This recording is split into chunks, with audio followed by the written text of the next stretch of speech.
Olá, bem-vindos a mais um episódio do podcast da CAT Investimentos. Meu nome é Carlos, sou sócio aqui da CAT.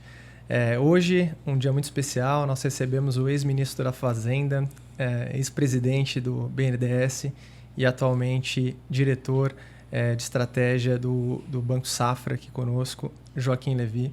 Joaquim, tudo bem? Como tudo vai? Ótimo. Muito obrigado bom estar aqui. Muito obrigado pela presença. Ministro, vou começar aqui dando 2 passos para trás, falando aí do ano de 2022 e do ano de 2023, onde nós tivemos aí em 2022 o preço das commodities aí como grande olhar aí do mercado, um grande centro.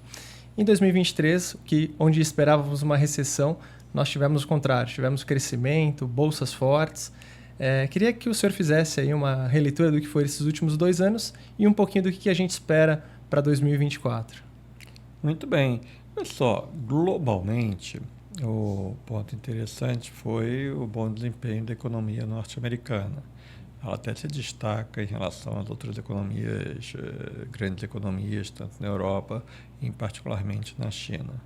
O bom desempenho da economia americana se deve a vários fatores, particularmente o fato, inclusive ainda são reações do estímulo que teve durante a Covid que foram continuados, né? O governo americano teve lá aquele IRA e outras coisas que mantiveram a economia rodando. Por outro lado, a política monetária acelerou durante 22 e 23, manteve numa taxa de juros bastante alta.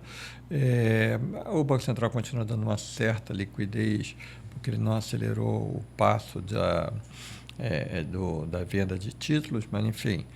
E o resto do mundo também subiu a taxa de juros. Então, isso criou uma situação de que um aumento coordenado da taxa de juros nas economias ocidentais que ajudou a esfriar a demanda mundial. Não criou uma queda muito forte, mas ajudou a esfriar um pouco.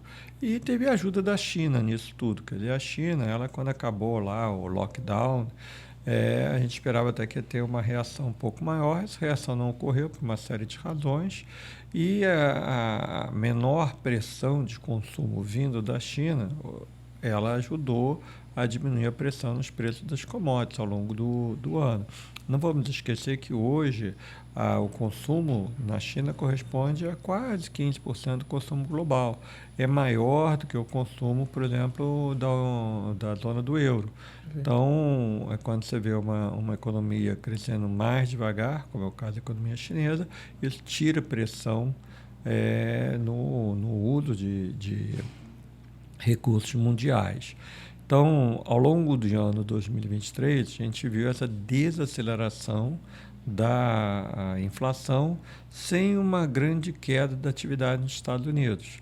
Isso se deveu, essa resiliência do consumo americano, se deveu a vários fatores, como eu te falei, um pouco de impulso fiscal, o fato de que as famílias americanas não estão muito endividadas e as que estão têm a maior parte de suas dívidas em taxas de juros fixas, que não são afetadas pela mudança da taxa de curto prazo.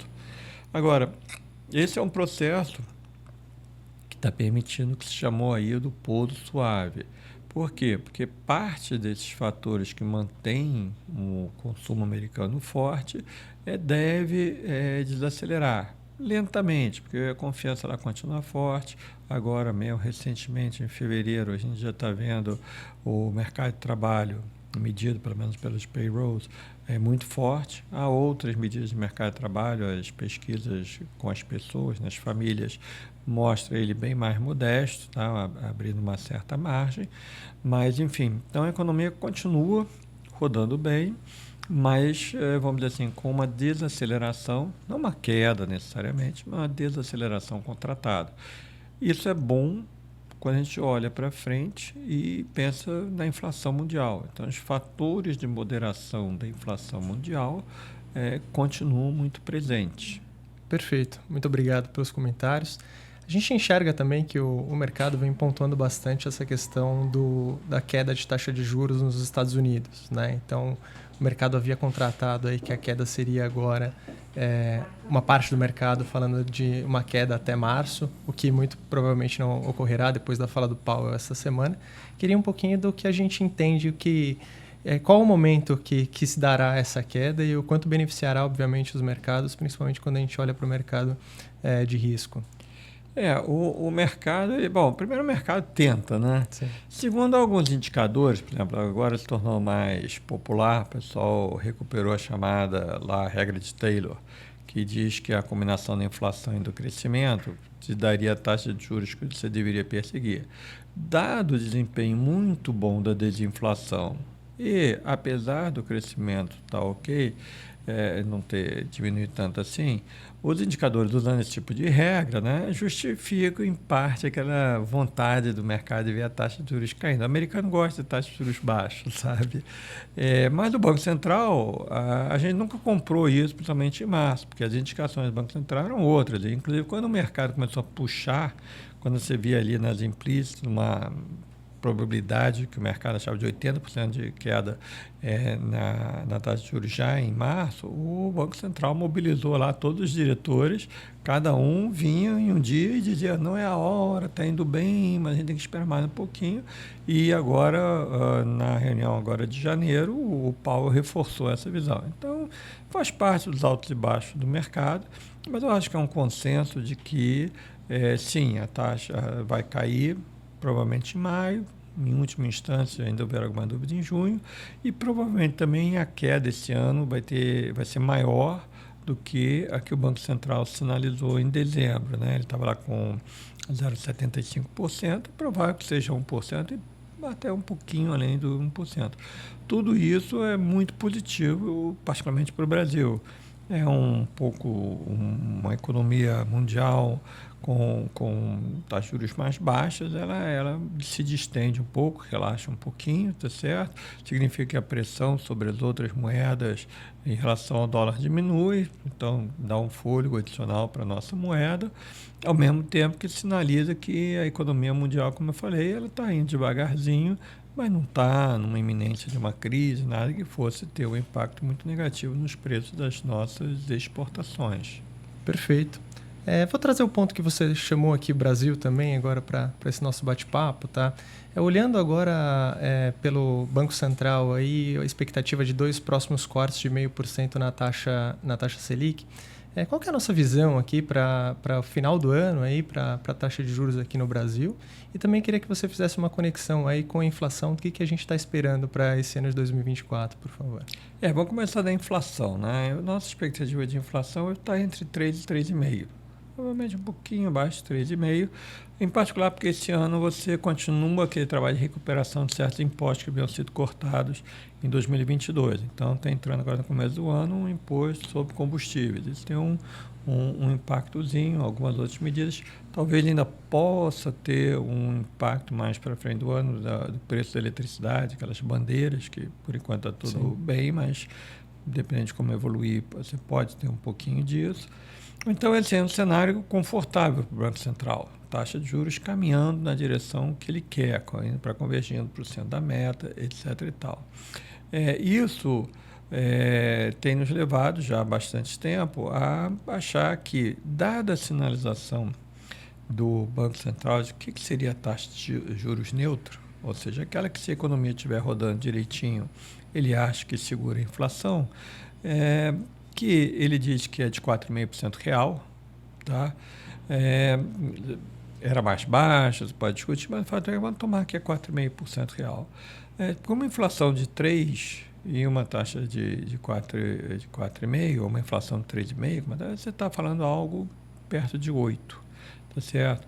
Então, quando a gente usa essa taxa terminal, essa taxa neutra, ela diz que o Banco Central vai ter conforto de baixar a taxa Selic até 8 e alguma coisa. Vamos botar um prêmiozinho de risco ali, né? Perfeito. Por isso que a gente tem mantido a nossa previsão de 8,75. Ele pode, além de 8,75, abaixo de 8,75? Pode, mas aí já vai ser um outro território. Aí você vai ter que ter muito mais informação. Mas eu acho que hoje, até pelas indicações do Banco Central, a gente vê muito espaço para ele ir gradualmente, vai lá de 3 em 3, sinalizando 0,5, você consegue chegar a 8,75 no final do ano, que é uma taxa que ajuda muito, tanto o consumo, através do crédito, quanto o próprio investimento. É uma taxa que muitos projetos começam a ficar mais interessantes. Eu acho que o Banco Central está numa zona de conforto, né? Ao contrário do que foi feito no Chile, que teve uma desaceleração muito forte no começo, e depois teve que dar uma acalmada. Acho que o Banco Central agora... Lá eles cortaram 1% e depois tiveram que fazer passos menores, né? Perfeito. Aqui a gente vai, né, piano a piano, você vai lutando. Perfeito. Em relação ao nosso principal parceiro comercial, que é a China, né? Quais são obviamente, tem bastante desafio ali, mas quais são os principais impactos para a economia aqui no Brasil neste momento, agora, no primeiro...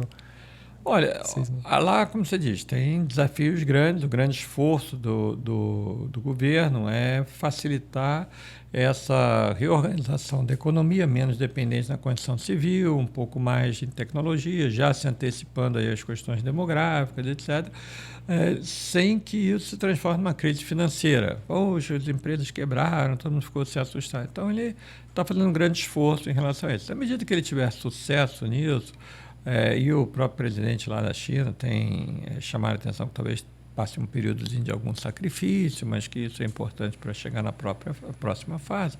Não havendo crise financeira, isso não é muito ruim para o Brasil. Os preços dos commodities caem um pouquinho, sim, mas os preços dos produtos industriais também estão caindo. Então, a nossa relação de trocas não se deteriora tanto.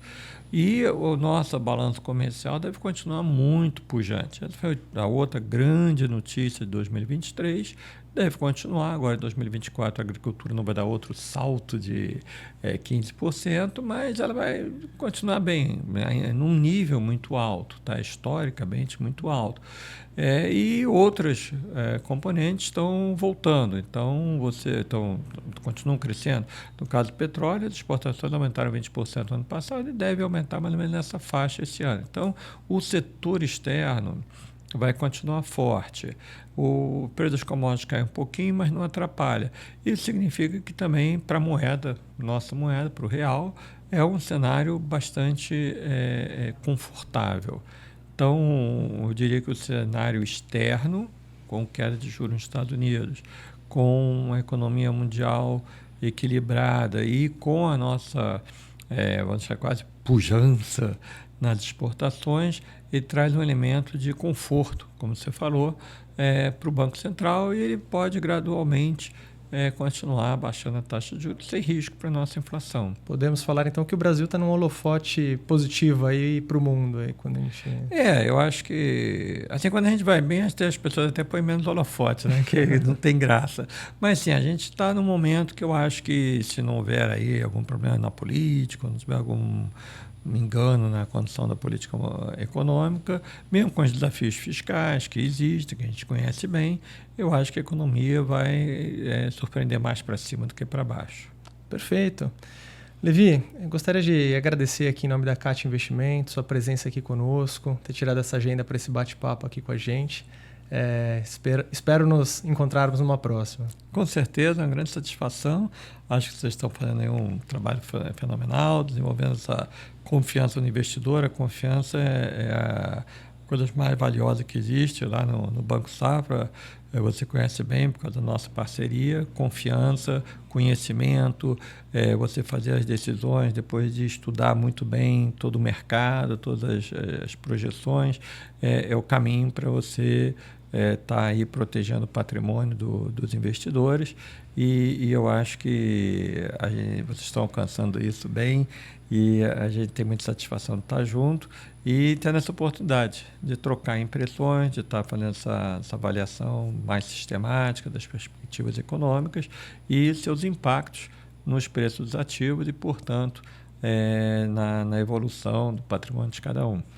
Muito obrigado. E para você, para ter mais conteúdos como este, nos acompanhe nas mídias sociais, tanto o Instagram, LinkedIn, da CAT, e vai ser um prazer compartilhar mais desse conteúdo com vocês. Muito obrigado e até uma próxima.